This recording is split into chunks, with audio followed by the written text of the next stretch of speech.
আসসালামু আলাইকুম। কেমন আছেন সবাই? আশা করি সবাই ভালো আছেন এবং সুস্থ আছেন। প্রতিদিনের মতো আজকেও চলে আসলাম একটি নতুন ভিডিও নিয়ে। আজকের সকালটা ছিল আমার কাছে একটু অন্যরকম, কারণ আজকে আমি বাসায় একাই ছিলাম।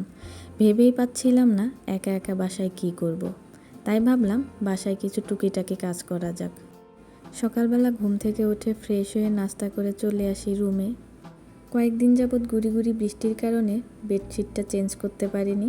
আজকে দেখলাম বাইরে হালকা হালকা রোদ উঠেছে, তাই ভাবলাম বেডশিটটা চেঞ্জ করে দিই। আমার ভিজা কাপড় রুমে একদম রাখতে মন চায় না, তাই রোদ ওঠার জন্য বেডশিটটা চেঞ্জ করলাম।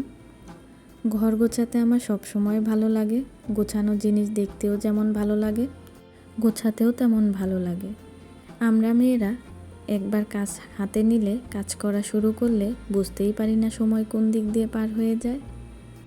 একটা সময় ছিল যখন আমি ঘর গোছানোর কাজ কিংবা বিছানা গোছানো কোনো কিছুই পছন্দ করতাম না। অনেক আলসে ছিলাম, কিন্তু সময়ের সাথে সাথে সবাই পরিবর্তন হয়, আমিও পরিবর্তন হয়েছি। আমি যে ব্লেন্ডারটা পরিষ্কার করতেছি, এটার বয়স 12 বছর, মানে 1 যুগ। আলহামদুলিল্লাহ, এটা এখনও আগের মতোই সার্ভিস দেয়। সব কিছু পরিষ্কার করে রুম গুছিয়ে চলে আসি রান্নাঘরে। রান্নাঘরে এসে দেখি মিমোরানি আমার আগেই রান্নাঘরে এসে বসে আছে। বাসায় যেহেতু একাই ছিলাম, তাই অল্প অল্প কিছু রান্না করব, আমার জন্য এবং মিমোর জন্য। রান্নার সব কিছু গোছানো থাকলে রান্নাটা করতে কত সহজ হয়ে যায়, তাই না?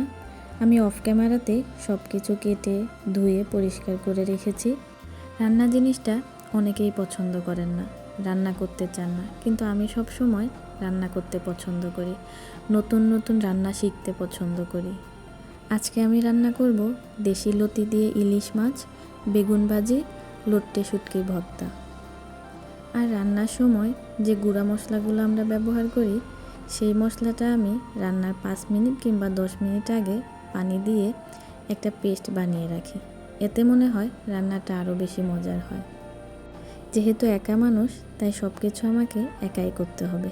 তাই 2 চুলাতে 2টা রান্না বসিয়ে দিয়েছি।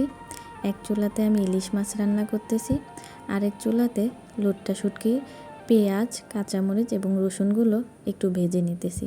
আমরা বাজার থেকে যে লতিটা কিনে আনি, সেই লতি রান্নাটা বেশি একটা মজার হয় না, কিন্তু দেশি লতি রান্না অনেক মজার হয়।